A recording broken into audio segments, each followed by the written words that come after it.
So when Bishop told me today to come up and give my testimony, I was like, I'm shy. I don't really like, I'm more of a background person. I am not an upfront person, and I told him that. And he was like, call Pastor Elliott. And I was like, call Pastor Elliott for what? To give her my testimony? And he was like, no, call Pastor Elliott, tell Pastor Elliott to call you up. And I was just like, okay. So before I get into like the good part, I just want to give you guys like a backstory. This whole, like, just about the whole year last year has been one heck of a year for me and my family. We was living in a hotel, we was homeless, kids acting up, I was pregnant, I even had a gun drawn to my head. My daughter, Destiny, had a gun drawn to her head, my dog got shot. Like, we've been through a whole lot in literally just 1 year. And then the devil really, he wanted to take me out. That's just the bottom line. He literally tried to kill me twice in less than 6 months. In February, that's when the whole thing with the gun was drawn on me and my daughter. So I could have lost my life right then and there, but I know it was nobody but the grace of God. My dog died instead of me, instead of my daughter. So I know that was nobody but God. And then that was in February. And then in May, I had my daughter, and literally a month after I had my daughter, I was hospitalized for 3 days. I was at home, it was me and my kids, and I literally felt like I was having a heart attack. So my daughter they called the paramedics, and when the paramedics was checking my vitals, they was like, they thought that it was just a muscle sprain. So they took me to the hospital, and when I got there, I was just like, they said it was going to be a 7-hour wait. And I'm like, I'm not about to sit and wait for 7 hours just for them to tell me that it's a muscle sprain. So me, in my mind, I was just like, you know what? I'm about to catch me an Uber, and I'm about to go get me some muscle relaxers, and I'm about to go home. But it was just God. Said, you know what, you already here, just go to another hospital. And so I ended up going to another hospital. The wait was still long. It was probably like 4 hours. So when they got me in the back, it was probably like, I got there at like 8, and it was probably like 12 in the morning once I finally got to the back.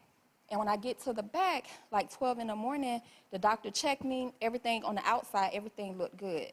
But when they did blood work, it came back that I had multiple blood clots on my lungs. And the doctor said if I had not came when I came, I would not be standing here right now. I would have been dead.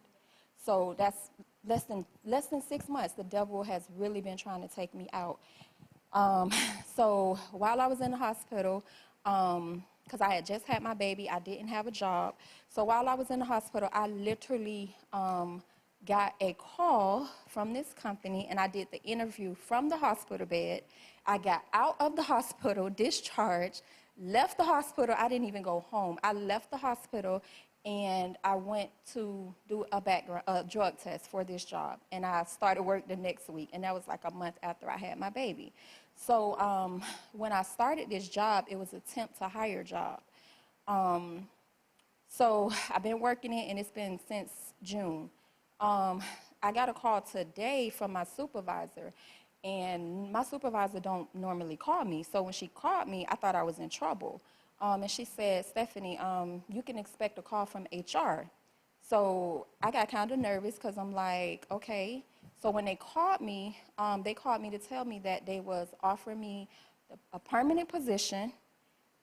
On top of that, I got a $3 raise.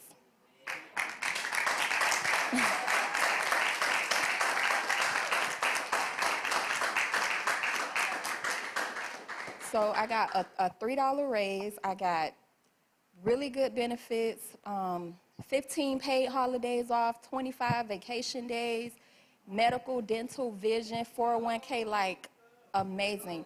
And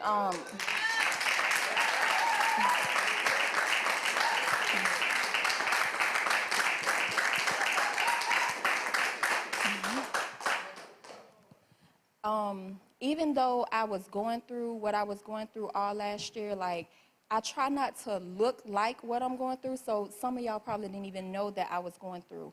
But I was really going through. But the one thing that I can say is I remain faithful. I remain faithful with my giving.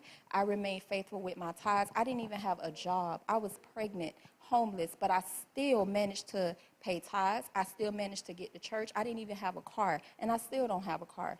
But I still managed to get up, press my way, even when I was coming to church 9 months pregnant, like literally. I was in church the day before I was supposed to have my baby, like literally. So Bishop always say, if you take care of God's house, he'll take care of yours.